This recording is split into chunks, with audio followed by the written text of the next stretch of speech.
I remember that morning, back before everything changed. I woke up in the world that I always lived in. You see, I live in New York, a city that never sleeps.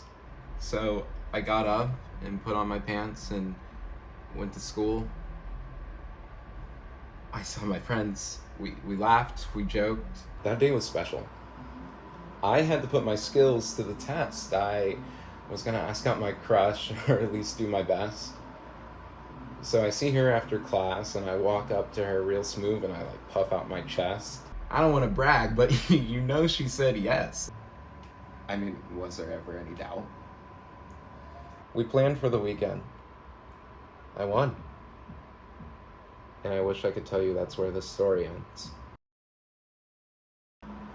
I went to work that evening. They said we had to shut everything down because of the virus. We laughed and said this is just the flu, not really a crisis. Before I even got a chance to ask, they said, get inside now, and... Oh, I'm sorry, put on my mask.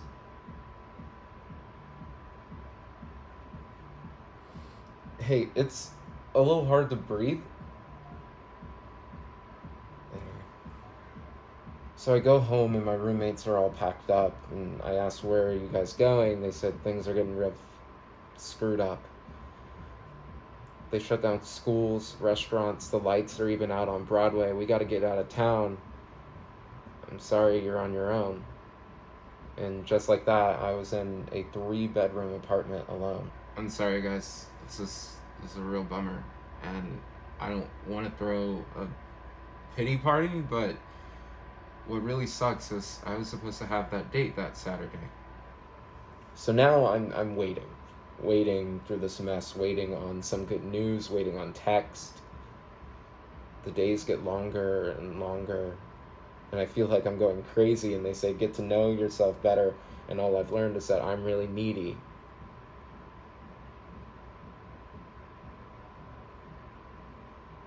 I really want to go back. Back to when I could see my friends, back when I could eat dinner around people, back to when this thing wasn't always on my face. Things were just better then.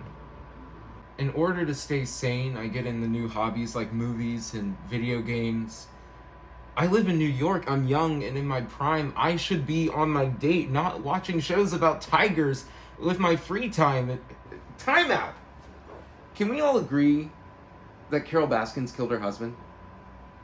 I mean, you're not going to convince me otherwise. Okay, let's continue. 2 months go by and things don't look any less bleak. Sometimes I laugh when I remember that they said this was only going to be 2 weeks. I've tried everything. Yoga, praying, meditation. Pretty soon a bottle of whiskey becomes the best form of medication.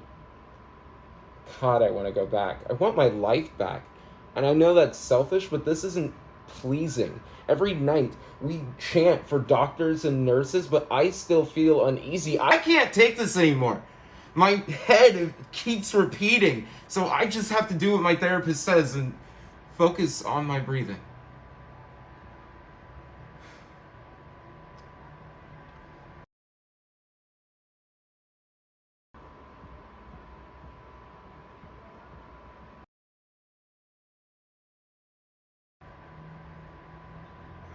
As I sit in that silence, I hear something that I've never heard. The people are chanting again, but in a different way than they were before.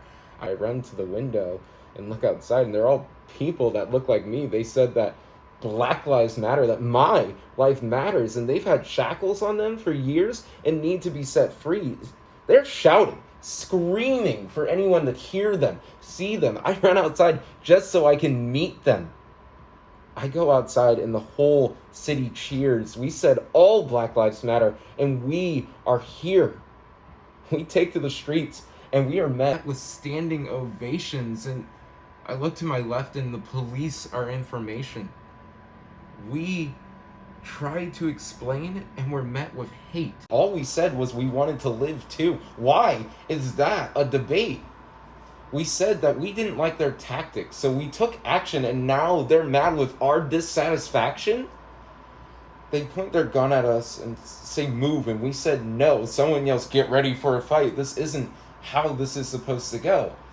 And just like that, I'm an activist. I'm just some guy. I'm not equipped for this. Stand there face to face with the police, hands in the air. I think we should call someone, but the people sworn to protect us are threatening us right there. So I take a knee. Now I'm back in that silence.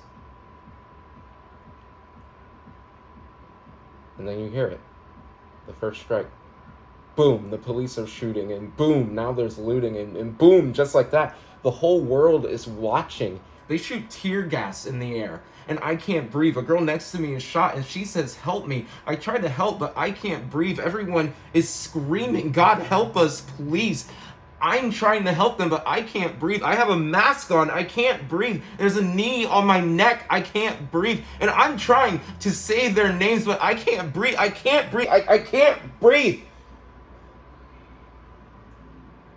I can't breathe.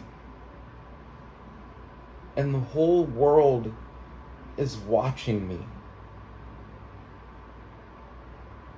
And I think back to when things were normal.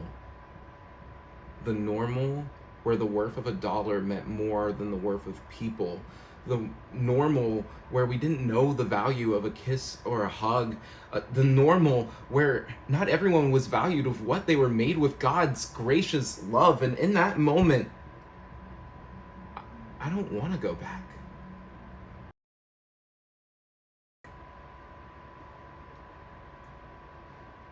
So I put on my mask and I take my fellow soldiers by the hand. I say, we didn't start this fight, but this is where we take our stand. We have to keep marching forward to a new world where we are all free. We just have to keep marching. I know it's hard, but believe me, we will take the establishment that we destroyed and build a kingdom fit for a king. We won't take no for an answer, and we're not taking your bargains. We don't want any of your murals or for you to paint any more damn slogans. The world we left was unsuitable, and that fact is no longer refutable. So we will stand right here until the problems are solved, not with sword, but with a pen, because this is the new world, and we are never going back again.